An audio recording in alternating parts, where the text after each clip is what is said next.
Hey guys, welcome back to another video by Yulan. And in this video, we'll be talking about visual perceptual motor deficit. So now you might wonder, what is it? Like, I've never heard about it. So visual perceptual motor deficits refer to an individual's capacity to comprehend and interpret visual information, resulting in challenges when it comes to reading, drawing, and copying, and can contribute to a diminished attention span. These challenges are frequently observed in children with dysgraphia, which is affecting their reading ability, nonverbal learning disorders, and specific visual impairments.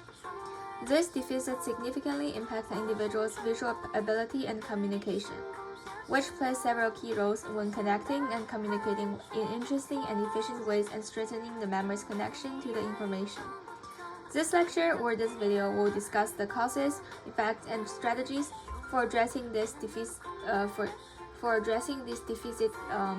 issues. So, unlike the literary meaning of the visual perceptual deficits, which means the individuals are unable to see it at all, their problem lies in the brain's interpretation and processing of visual data. While some individuals have congenital visual perceptual deficits, others acquire them due to traumatic brain injuries. However, this doesn't suggest that all TBI patients will necessarily develop visual perceptual deficits. It is more of a common occurrence. It's important to note that the location of the damage area from TBI played a pivotal role in determining the occurrence of visual perceptual deficits. For instance, if the damaged area from traumatic brain injury is the occipital, which is at the back of the brain and mainly controls the vision system, then visual perceptual deficits are more likely to occur. Vision relies not only on having a 20/20 eyesight, but also on the coordinated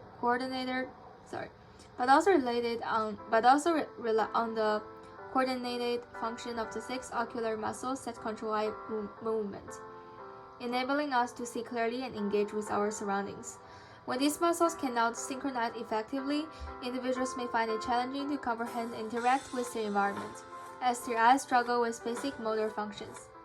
In addition, there are various key elements for complete visual perception, ranging from color perception, form constancy, depth perception, motion perception, and more. In consequence, there are often types of visual perceptual impairments due to various elements. The first one to introduce is color perception, and people may experience color blindness only for certain colors. For example, they may surprisingly discover that their vision in shades of gray or color looks less as bright as before, which could make them lives harder due to similar shades. The second one is figure ground perception, which is the ability to differentiate an object from its surroundings and background. People suffering from impairments of this element have difficulties in filtering out irrelevant surrounding items from the focused object. The last element of impairment to discuss is depth perception, which refers to the capacity to visually assess an object's distance by considering the spatial relationships between it and other objects. As a result, people could struggle with walking up and down stairs and stepping onto escalators. So, what are some of its impact on daily lives? Visual motor deficits pertain to the struggle to coordinate visual perception with motor skills, which is physical movement. Consequently, children may face hurdles in activities that necessitate seamless coordination between the eyes and hands, such as writing, drawing, or catching a ball. This challenge arises from an interruption in the fusion of the visual and motor systems, impacting the precision and fluidity of actions dependent on visual guidance. The visual motor deficit is closely associated with the visual perceptual deficit, since visual perceptual impairments are linked to motor skills and physical performance. An example is motion perception, which refers to the ability to accurately assess motion and velocity. As a consequence, some tasks that people may suffer are knowing how fast to walk, judging the speed of ongoing traffic, playing sports, pouring drinks, and driving. Moreover, spatial awareness is also a big part of the overall visual perception. Individuals who lack spatial awareness struggle with judging the orientation, shape, and size of objects within their surroundings. They might underestimate the distance to an object, leading to misjudgment, where they could accidentally collide with items they perceive as farther away than they are.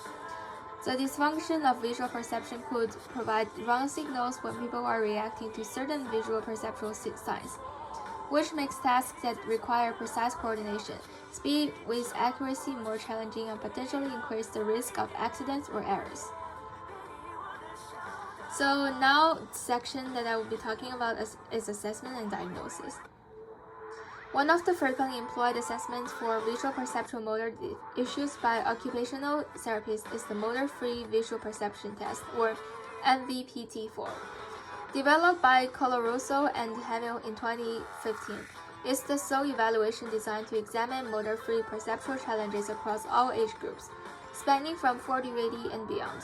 Many healthcare professionals, including occupational therapists, rely on the MVPT-4 to both diagnose and eliminate potential visual perceptual limitations, as well as to direct intervention strategies. Okay, so for therapeutic methods and interventions, there are a couple of tools that can be used to make people with visual perceptual motor deficits better. Firstly, by recovering, maintaining, or cultivating meaningful activities or occupations, a healthcare discipline called occupational therapy (OT) focuses on evaluating and intervening to support individuals or groups.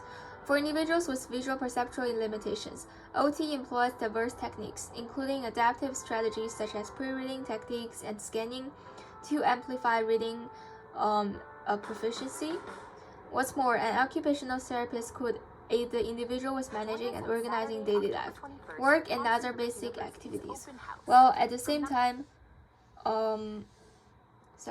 practicing those skills are also vital. The second therapeutic activity is figure ground perception activities. Since this disorder more commonly occurs in childhood, the kids may have difficulties finding information on the blackboards.